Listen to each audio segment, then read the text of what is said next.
J'y croyais, comme eux, j'ai été déçu.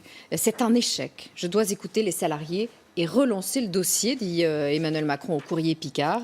Les salariés, on s'en souvient, furent l'un des acteurs d'un temps fort de la présidentielle, de la dernière présidentielle, ce face-à-face à distance entre Emmanuel Macron et Marine Le Pen dans l'entre-deux tours. Souvenez-vous, à l'époque, l'usine est menacée d'être délocalisée en Pologne. Je veux que toutes celles et ceux qui vivent, travaillent dans cette région le sachent. Madame Le Pen élue, cette entreprise fermera. Quand l'État veut, il peut.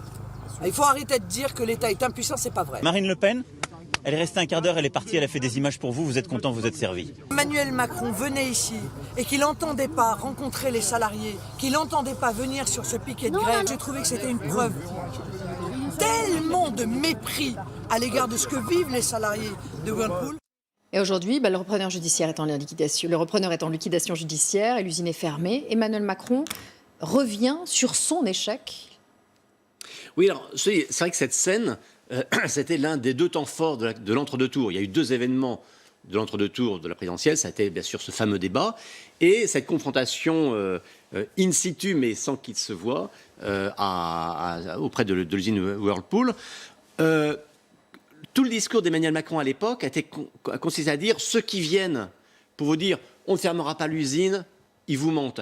Et il avait dit, ce qui était une forme de courage en campagne, de dire jamais, moi je vous dirai, votre usine elle ne fermera jamais. Il avait en tête l'image de François Hollande et de Sarkozy avant lui venant à Florange, garantir voilà l'usine ne fermera jamais. Bon, l'économie elle n'est pas dans les mains d'un président de la République, c'est pas le président de la République qui crée ou qui ferme des entreprises. Mais il reconnaît son échec quand même, il le dit d'ailleurs, c'est un échec, donc il revient sur son échec.